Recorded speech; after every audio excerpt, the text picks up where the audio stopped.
membawa buku sesuai jadwal. Membawa buku sesuai jadwal. Oke, baik.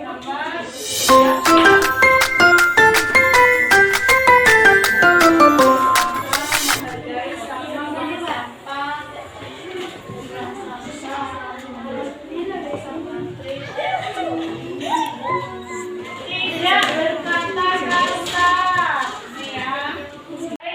Dari peraturan yang sudah kamu tulis di sini sudah dirangkum ada 11 peraturan.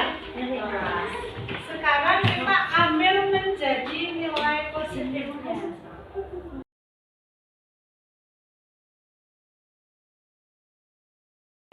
Kita semua akan menjaga dan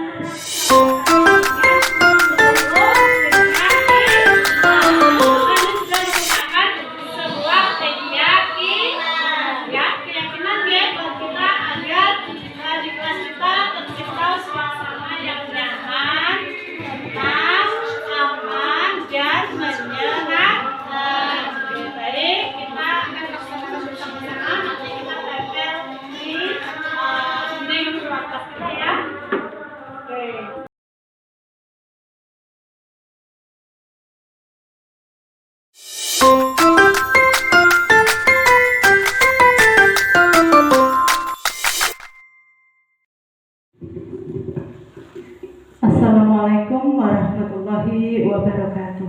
Waalaikumsalam warahmatullahi wabarakatuh. Bismillah, alhamdulillah, wassalatu wassalamu ala rasulillah wa ala alihi wa sahbihi wa mawalah, amma ba'du. Ibu Kepala Sekolah SD Negeri Bawang yang kami hormati, Ibu Kepala Sekolah TK Kasih Ibu yang kami hormati, Bapak Ibu Guru SD Negeri Bawang dan TK Kasih Ibu yang berbahagia. Pertama-tama, marilah kita panjatkan puja dan puji syukur kita kehadirat Allah Subhanahu wa Ta'ala yang telah melimpahkan rahmat-Nya kepada kita semua, sehingga pada pagi hari ini kita bisa berkumpul bersama dalam kegiatan diseminasi untuk penerapan budaya positif yang kami di sini akan berkolaborasi dengan Ibu Siti Hairiah. Salawat serta salam kita sanjungkan kepada Nabi Muhammad Sallallahu Alaihi Wasallam. Semoga kita semua akan mendapatkan syafaatnya di yaumil akhir. Amin. Allahumma amin. Bapak Ibu yang kami hormati, pertama-tama saya ucapkan terima kasih kepada Bapak Ibu semuanya yang sudah menyempatkan waktunya, menyisihkan waktunya untuk kegiatan yang kami laksanakan, yaitu diseminasi penerapan budaya positif. Bapak Ibu yang kami hormati, untuk mengawali acara ini, marilah kita buka acara ini dengan bacaan basmalah. Bismillahirrahmanirrahim. Terima kasih, semoga dengan bacaan basmalah ini acara akan berjalan dengan lancar dan kegiatan pada pagi hari ini akan membawa manfaat bagi kita semua. Bapak Ibu yang kami hormati, untuk mengawali pembukaan di acara ini, saya mohon kepada Ibu Kepala Sekolah TK Kasih Ibu untuk membuka dan memberikan sepatah dua kata-kata untuk menyemangati kita semua. Pada Ibu Puji, monggo kami persilahkan. Assalamualaikum warahmatullahi wabarakatuh. Waalaikumsalam warahmatullahi wabarakatuh. Bapak dan Ibu yang saya hormati, pertama mari kita manjatkan puja dan puji syukur kehadirat Allah Subhanahu wa Ta'ala, karena atas limpahan rahmat serta hidayahnya kepada kita semua, kita masih diberikan nikmat sehat, sehingga pada pagi hari ini kita masih diperkenankan untuk mengikuti kegiatan diseminasi penerapan budaya positif yang disampaikan oleh calon guru penggerak Ambar Sri Lestari Angkatan 9 dari SD Negeri Bawang dan juga Ibu Siti Hairiah dari TK Kasih Ibu Bawang. Di sini nanti mereka berdua Ibu Ambar dan Ibu Siti akan menyampaikan beberapa hal yang berkaitan dengan penerapan budaya positif yang perlu dilaksanakan di sekolah. Bagaimana kita sebagai guru itu memberikan penerapan budaya positif apa-apa tentunya yang baik untuk putra-putri kita di sekolah. Jadi selamat nanti kepada Bu Ambar dan Bu Siti untuk memberikan pengalaman positif ataupun pembelajaran yang positif, yang baik, yang perlu Bapak Ibu ikuti ataupun kita laksanakan di kelas kita. Demikian yang dapat saya sampaikan. Nanti selamat melaksanakan tugas kepada Bu Ambar dan Bu Siti dan Bapak Ibu untuk mohon diperhatikan tentang penerapan budaya positif di sekolah. Demikian saya akhiri. Billahi taufiq wal hidayah. Wassalamualaikum warahmatullahi wabarakatuh. Waalaikumsalam. Baik, Bapak Ibu yang kami hormati, kita akan mulai masuk dalam sesi yang kedua ini, yaitu paparan diseminasi tentang penerapan budaya positif di sekolah kita. Yang pertama, saya akan menyampaikan terlebih dahulu. Sebelumnya perkenalkan, saya di sini Ambar Sri Lestari sebagai calon guru penggerak bersama dengan Ibu Siti Hairiyah yang juga calon guru penggerak berkolaborasi dan dengan bimbingan dari Ibu Slamet Yani Budiati MPD dan Bapak Heri Pratomo sebagai fasilitator akan menyampaikan paparan mengenai budaya positif di sekolah. Saya ucapkan selamat datang kepada Bapak Ibu guru hebat. Mari kita bersama-sama berkolaborasi, saling mendukung demi terwujudnya disiplin positif di sekolah kita tercinta ini.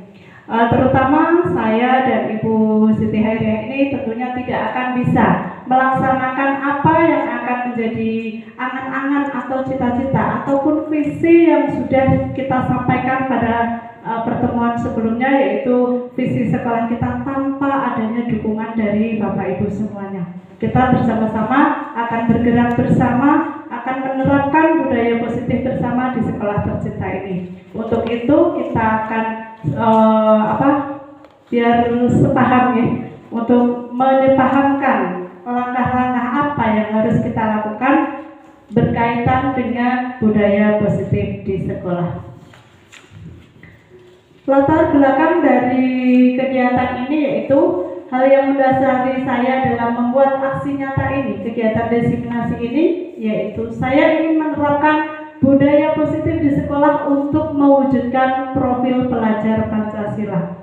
Karena di dalam pembelajaran kurikulum Merdeka ini sudah digembar-gemborkan yang paling utama adalah tentang profil pelajar Pancasila yang menjadi sebuah ciri khas dari kurikulum Merdeka.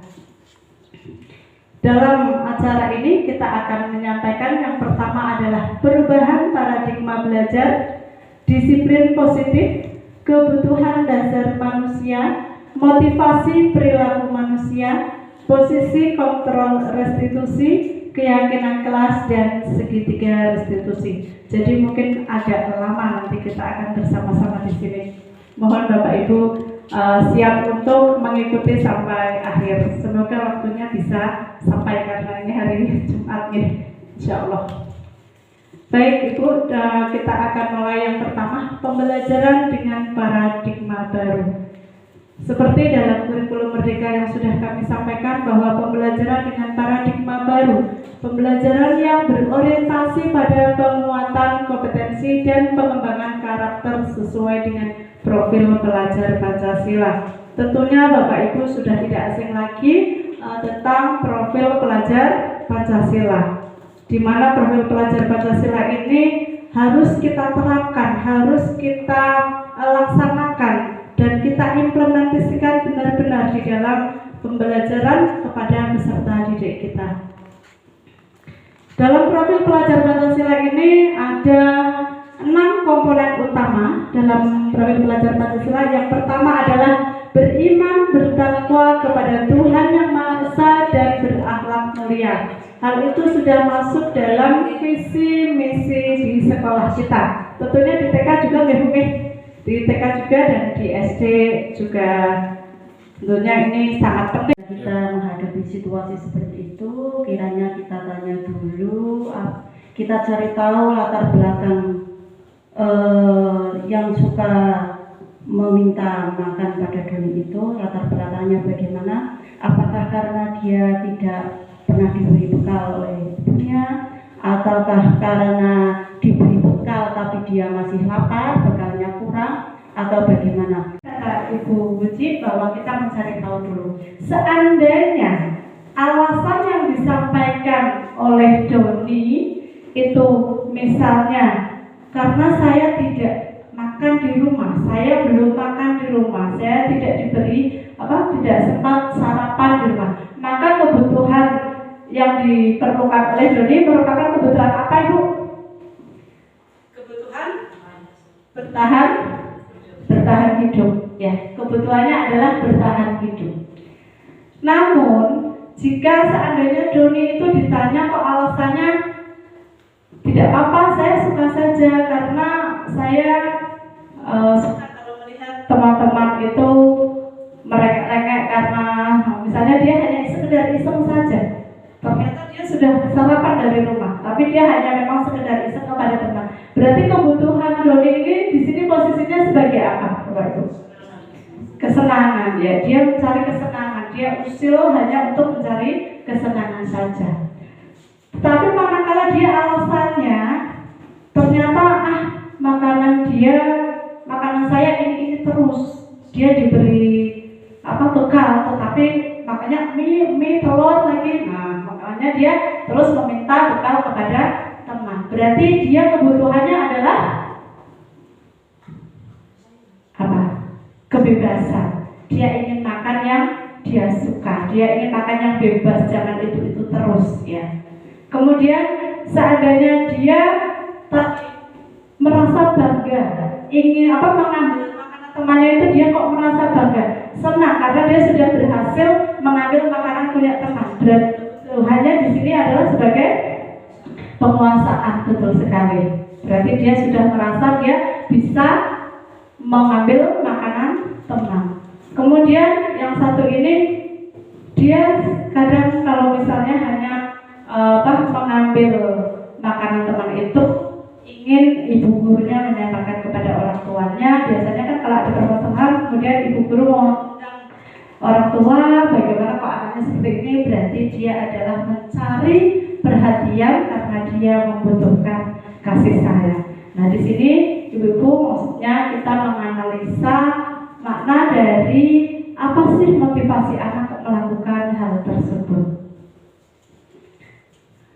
Baik, seandainya di sini ada beberapa contoh permasalahan lagi. Yang pertama nanti kita jawab bersama-sama, ya. Ibu guru tidak menyapaku hari ini, padahal aku pakai jepit rambut baru. Kira-kira kebutuhan apa, Bapak Ibu? Perhatian, ya. Berarti kebutuhan mencari kasih sayang dari ibu gurunya. Yang kedua, ibu guru bilang aku tidak boleh bersenandung sewaktu mengerjakan tugas. Katanya kelas harus tenang, tidak ada suara, kan nggak seru. Berarti kita si Doni ini kira-kira kebutuhannya apa? Kebebasan, betul. Kebebasan, ya. Ibu di sini kebebasan. Kemudian di sini, aku bosan. Masa belajarnya cuma gitu-gitu saja? Mendengarkan ibu guru terus. Coba.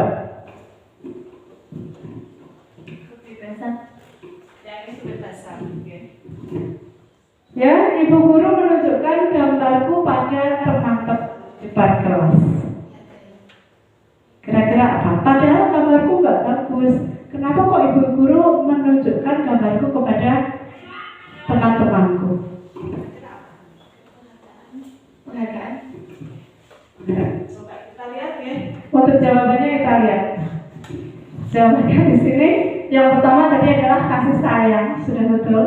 Ternyata yang berikutnya adalah ibu guru bilang tidak boleh bersenandung itu adalah kesenangan, untuk memenuhi kebutuhan kesenangan. Karena di sini ada kata tidak ada suara kan nggak senang.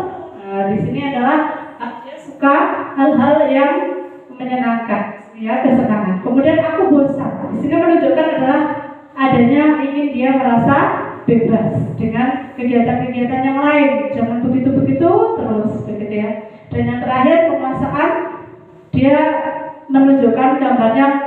Dalam kata-katanya dia mendapatkan gambarku nggak bagus, tapi di dalam hatinya sesungguhnya dia bangga bahwa gambarnya sudah ditunjukkan kepada Tuhan. Seperti itu untuk yang beberapa kebutuhan dari peserta didik. Yang berikutnya kita akan mempelajari tentang disiplin konsep dengan identitas gagal. Ada hukuman, konsekuensi, dan restitusi. Di sini kami akan menggambarkan beberapa konsep identitas gagal ini secara sekilas karena nanti akan diperdalam oleh rekan kami yaitu Ibu Siti Hairiah. Yang pertama, konsep disiplin dengan identitas gagal, hukuman. Hukuman itu bersifatnya sistem tidak akan berjalan jika murid tidak takut. Ya, sebuah hukuman itu tidak akan berjalan seandainya siswanya tidak merasa takut. Biar tidak apa-apa, saya dukung, tidak apa-apa. Maka kedisiplinan itu tidak akan berjalan, akan beku, tidak berlaku. Kemudian mendorong menyalahkan diri. Kamu sih, gara-gara kamu sih, nah seperti itu ya. Jadinya akhirnya saya dihukum. Mereka mendorong untuk menyalahkan diri. Kemudian anak belajar menyembunyikan kesalahan karena takut dihukum, maka dia biasanya tidak mau mengakui kesalahan mereka, sehingga dia menyembunyikan kesalahan. Yang berikutnya dibuat oleh hukuman ini biasanya dibuat oleh guru tanpa adanya kesepakatan antara guru dengan murid. Jadi peraturan itu biasanya dibuat dari pihak sekolah. Dan yang terakhir adalah mencoba mengontrol anak. Di sini guru mencoba mengontrol anak. Jadi sistemnya seperti paksaan. Kita bedakan dengan konsekuensi. Ya, konsekuensi di sini adalah penguatan jangka pendek. Penguatan jangka pendek di sini artinya anak biasanya menuruti peraturan tersebut, tetapi dalam jangka pendek pada saat-saat terpantau saja. Seandainya tidak ada bapak ibu guru, biasanya mereka akhirnya apa? Seperti liar kembali, seperti tidak ada aturan lagi, seperti itu. Kemudian untuk perlu monitoring keberlanjutan tadi butuh pengawasan. Untuk konsekuensi ini butuh pengawasan. Harus kita rajin-rajin mengamati atau memonitoring anak. Yang berikutnya adalah mendorong kepatuhan. Anak cenderung patuh, tapi patuhnya pada peraturan, bukan dari diri sendiri. Yang kemudian murid belajar taat peraturan, ya, karena itu disebutnya sebagai peraturan, maka anak berusaha untuk taat kepada peraturan. Dibuat guru dan murid. Lah, disinilah bedanya konsekuensi dengan peraturan hukuman tadi. Kalau konsekuensi adalah antara guru dengan murid itu membuat sebuah kesepakatan. Biasanya di sini kesepakatan kelas. Dia tahu kalau seandainya dia tidak mengerjakan tugas misalnya, dia akan menulis saya akan mengerjakan tugas di jam istirahat, menggantikan dan tugasnya itu berarti dia tidak memiliki jam istirahat, maka dia sudah tahu konsekuensinya. Seandainya dia misalnya tidak piket kelas, dia tahu konsekuensinya. Kalau dia tidak piket kelas berarti dia hari berikutnya misalnya harus membersihkan toilet misalnya seperti. Tapi di sini ada kesepakatan yang dibuat antara guru dan murid. Bedanya di situ. Kalau peraturan tadi murni dibuat oleh pihak sekolah ataupun guru, sedang konsekuensi ini adalah ada kesepakatan antara murid dan guru. Seandainya kamu berangkatnya terlambat lebih dari 5 menit, misalnya seperti itu, maka nanti jam istirahat kamu akan dikurangi 10 menit, misalnya seperti itu. Ada kesepakatan antara guru dengan murid. Kemudian di sini mencoba mengontrol anak. Guru tetap mengontrol anak. Kondisinya adalah bukan dasar dari dalam diri anak sendiri. Yang berikutnya adalah restitusi. Kita bandingkan antara hukuman, konsekuensi, dan restitusi. Pada restitusi ini, murid bertanggung jawab untuk perilakunya. Jadi dia secara sadar akan bertanggung jawab kepada perilakunya. Fokus pada pemecahan masalah jangka panjang. Karena dia sadar dengan perilakunya, misalnya dia melakukan kesalahan, maka dia akan mencari pemecahan masalahnya sendiri tanpa adanya paksaan dari pihak guru. Misalnya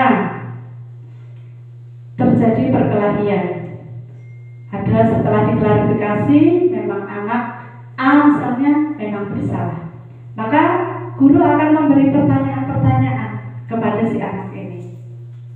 Kamu melakukan seperti itu, kira-kira tahu nggak keyakinan kelas yang sudah kita kesepakati?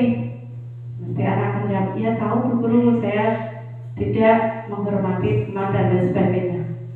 Terus apa kira-kira yang akan kamu lakukan untuk memperbaiki diri kamu tersebut? Guru menawarkan, di sini guru menawarkan, bukan mencari solusi secara pribadi, tetapi guru menawarkan. Biarkan anak yang mencari pemecahannya sendiri. Saya akan minta maaf Bu Guru, saya tidak akan mengulangi lagi kejahatan saya tersebut, misalnya seperti itu. Dia akan lebih menghargai teman, misalnya seperti itu. Kira-kira mulai kapan akan kamu lakukan? Mulai saat ini Bu Guru, saya akan menghargai teman. Maka dia dari dirinya sendiri dia menyelesaikan masalah yang dihadapi. Di sini guru tidak mencari siapa yang salah, tetapi guru cenderung membimbing anak untuk memancing agar dia menemukan solusi dalam permasalahannya. Nah, kemudian di sini maka ada teori kontrol bahwa dirinya memegang kontrol sendiri, ya. Dia yang memegang kontrol bukan gurunya, tapi dirinya sendiri. Dia mau apa, dia mau kemana, dan dia mau bagaimana, itu berarti keputusan ada pada murid tersebut. Ya, di sini dicatatkan juga dibuat oleh murid. Jadi sangat tegas ya bahwa restitusi itu bukan menghukum, bukan konsekuensi yang dibuat bersama, tetapi di sini mencari solusi bersama-sama agar anak menemukan pemecahan atau solusi masalah. Nah, di sini hal positif yang kita dapatkan apa? Murid akan bersemangat memperbaiki masalahnya tersebut. Karena dia sudah sadar akan kesalahannya, kemudian dia mengerti bagaimana cara solusinya, maka dia akan melakukannya dengan penuh semangat, tanpa paksaan, tanpa penghargaan ataupun pemberian apapun. Dia akan dengan sendirinya akan melakukan dan memperbaiki dirinya. Nah, dari ketiga materi tadi, antara hukuman, konsekuensi, dan restitusi, kira-kira yang terbaik yang mana Bapak Ibu? Atau restitusi, di mana siswa akan menyelesaikan masalah sendiri dengan bimbingan guru. Kesepakatan antara anak dan guru. Kesepakatan antara dan guru. Oke, kalau menurut Ibu yang lain, siapa ini? Bu Titik, ngomong Bu Titik. Kalau menurut saya sih yang paling baik itu restitusi. Kenapa? Karena kan apapun masalahnya kalau dibicarakan bersama kita cari solusi itu akan lebih baik bagi anak-anak itu sendiri, juga bagi guru, bagi sekolah seperti itu. Terima kasih Ibu-ibu yang sudah memberikan pendapatnya. Oke, di sini memang dari ketiga pilihan ini diharapkan adalah yang diterapkan di dalam sekolah ini adalah model restitusi, di mana tidak ada penekanan kepada anak, tidak menghukum anak, Tidak ada anak itu patuh hanya karena kesepakatan saja, tetapi di sini anak patuh karena dia menjaga harga dirinya, dia menjaga keyakinan yang ada pada dirinya.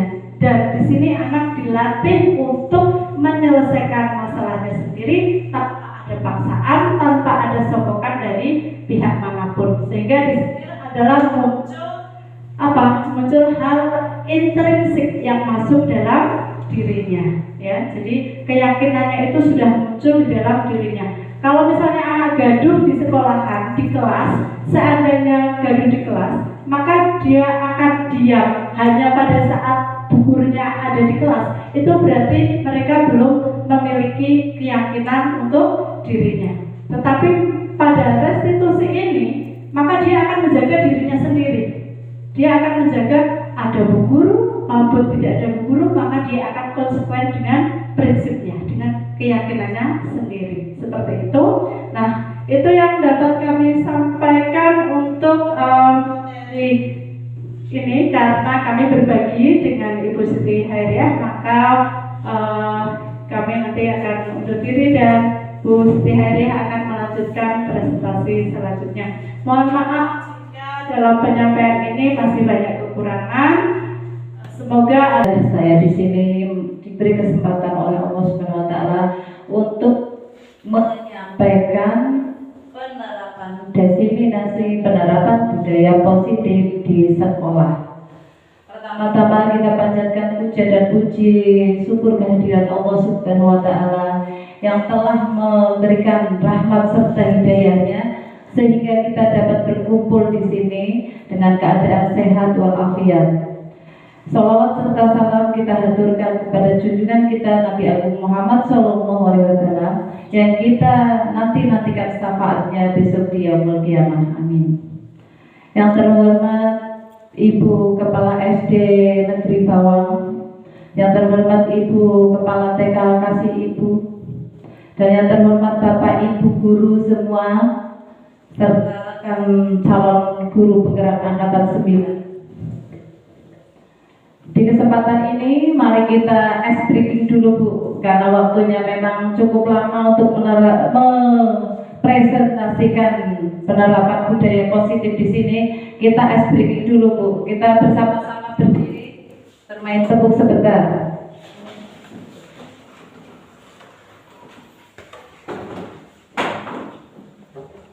Kalau tepuk siang 1 kali ya Bu, tepuk pagi 1 kali, tepuk siang 2 kali, tepuk malam tidak tepuk. Konsentrasi. Tepuk pagi, tepuk siang, tepuk malam, tepuk pagi, tepuk siang, tepuk malam. Cukup, alhamdulillah. Demikian briefingnya Bu, biar tidak ngantuk untuk melanjutkan kolaborasi diseminasi penerapan budaya positif di modul 1.4. Di sini saya mau memperkenalkan diri dan rekan saya, yaitu saya sendiri Siti Hairiah, calon angkatan 9, dan Bu Ambar Sri Lestari serta Ibu pengajar praktek Ibu Selamat Yani Budiani MPD dan Bapak Heri Pratomo MPD sebagai fasilitator kita. Di sini kita mau melanjutkan pemaparan diseminasi positif yang kita terapkan di dalam sekolah kita. Ini ada konsep disiplin pendekatan restitusi, sebuah cara menanamkan konsep disiplin positif pada murid. Yang tadi pengertian restitusi sendiri yaitu proses menciptakan kondisi bagi murid untuk memperbaiki kesalahan mereka sehingga mereka kembali pada kelompok mereka dengan karakter yang lebih kuat. Ciri dari restitusi yaitu bukan menebus kesalahan, namun belajar dari kesalahan. Kenapa anak itu salah? Ditanya dulu apa yang harus dilakukan, bukan langsung menghakimi atau menghukum. Keduanya memperbaiki hubungan, tawaran bukan paksaan, menuntut untuk melihat ke dalam diri, mencari kebutuhan dasar yang mendasari tindakan, dan fokus pada karakter bukan tindakan. Muatkan dan fokus pada solusi yang kita cari. Kalau hukuman, kasus hukuman yaitu anak lebih takut, bukan karena patuh tapi takut. Contoh kasus siswa sering tidak mengerjakan PR. Guru menghukum siswa untuk menghormat bendera dalam waktu lama. Guru marah dan murid menjadi takut, itu hukuman. Ini contoh dari hukuman. Kalau contoh dari kasus konsekuensi yaitu siswa yang sering tidak mengerjakan PR diberikan untuk guru memberikan konsekuensi untuk mengerjakan PR saat istirahat atau dikerjakan sebanyak 3 kali. Itu yang namanya konsekuensi karena sudah dibicarakan terlebih dahulu. Guru tegas dan siswa menghormati peraturan, hampir mirip ke hukuman kalau konsekuensinya.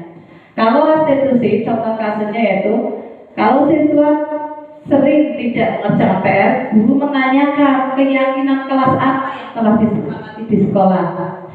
Terus kita keyakinan yang dirinya buat dan yang membantu siswa untuk menemukan solusi masalahnya sendiri. Guru terbuka dan siswa menghormati dirinya dan orang lain. Nah, dari contoh kata-kata di sini, ini ada identitas gagal, kontrol dari luar, motivasi. Guru berkata, kalau menghindari hukuman ini sebagai penghukum, kalau kamu tidak melakukannya, awas ya, rasakan. Nah, itu anak sudah takut, awas ya, dari kata-katanya saja anak sudah takut, jadi dia tidak menyadari kesalahannya, dia memperbaiki karena takut. Kalau kata-kata dengan membuat orang merasa bersalah, yaitu kamu seharusnya, kamu sudah tahu ibu lelah sekali, mengatakan ibu stres. Kalau kita sebagai teman, yaitu ayolah lakukan demi ibu. Masa kamu tidak mau, ingat ibu pernah bantu. Posisi kita sebagai pemantau, yaitu kita tanyakan apa peraturannya.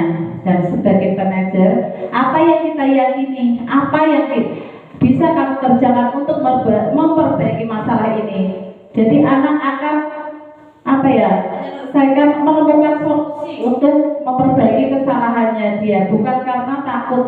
Kalau takut nanti dilanjutkan, diulangi lagi. Hasilnya, kalau dengan penghukum, anak akan memberontak dan menyalahkan orang lain, bahkan berbohong. Kalau dengan membuat orang merasa bersalah, anak akan menyembunyikan atau menyangkal, tidak mengakui dan berbohong. Kalau kita sebagai teman, dia lemah, ketergantungan. Dan kalau sebagai pemantau, dia akan menyesuaikan diri bila diawasi. Kalau diawasi itu akan dipantau. Jadi dia hati-hati, tapi kalau tidak diawasi, anak itu akan mengulangi lagi. Nah, kalau sebagai manajer kita menangani dengan manajer, maka anak akan menguatkan pribadinya, menemukan solusi yang akan dia lakukan untuk memperbaiki dirinya. Dari kasus yang dari pemaparan yang tadi, di sini ada kata-kata. Tolong Bapak Ibu dijawab, termasuk posisi kontrol apa dari kata-kata di sini? Apakah itu penghukum, pembuat merasa bersalah, atau yang lain? Nah, di sini ada kata-kata, saya kecewa sekali dengan kamu. Menurut Bu Kepala SD itu apa Ibu? Merasa bersalah. Terima kasih Ibu. Jawaban dari Ibu Kepala SD itu, saya kecewa sekali dengan kamu, yaitu membuat merasa bersalah. Kata-kata itu anaknya kan, jadi kata-kata itu membuat anak itu, oh saya sudah salah sama ibu. Terus yang nomor 2, kamu tidak pernah benar melakukannya. Itu termasuk kata-kata. Kita cari jawabannya. Ternyata betul. Saya kecewa sekali dengan kamu, yaitu kata-kata posisi kontrol, membuat rasa bersalah. Kamu tidak pernah benar melakukannya. Itu penghukum. Ayolah lakukan demi saya ya. Kita sebagai teman. Bagaimana kamu bisa menyelesaikan masalah ini, posisi kontrol yang kita gunakan yaitu sebagai manajer. Kamu selalu yang paling terakhir, jadi mengejut ya, langsung di penghukum. Kamu tidak akan mendapatkan bintang jika tidak menyelesaikan tugas ini. Itu pemantau, hanya berharap dapat reward atau dapat pujian dari guru. Ingat bukan, apa yang sudah saya lakukan untuk kamu itu sebagai teman, dan apa rencana untuk menyelesaikan masalah ini, kita menggunakan posisi kontrol sebagai manajer. Kegiatan membuat peraturan kelas yaitu keyakinan kelas yaitu guru bersama murid membuat ya. Kita berdiskusi tentang peraturan yang ada di sekolah, kemudian kita merumuskan menjadi keyakinan kelas. Kemudian kita menangkap keyakinan kelas itu dan menyepakati dengan anak-anak serta diulangi lagi di Bapak Ibu, demikian paparan dari kami. Tentunya masih banyak kekurangan, mohon maaf yang sebesar-besarnya. Semoga paparan dari kami ini bisa memberikan manfaat kepada kita semua, bisa kita implementasikan kepada anak didik kita. Saya akhiri kegiatan ini. Wassalamualaikum warahmatullahi wabarakatuh.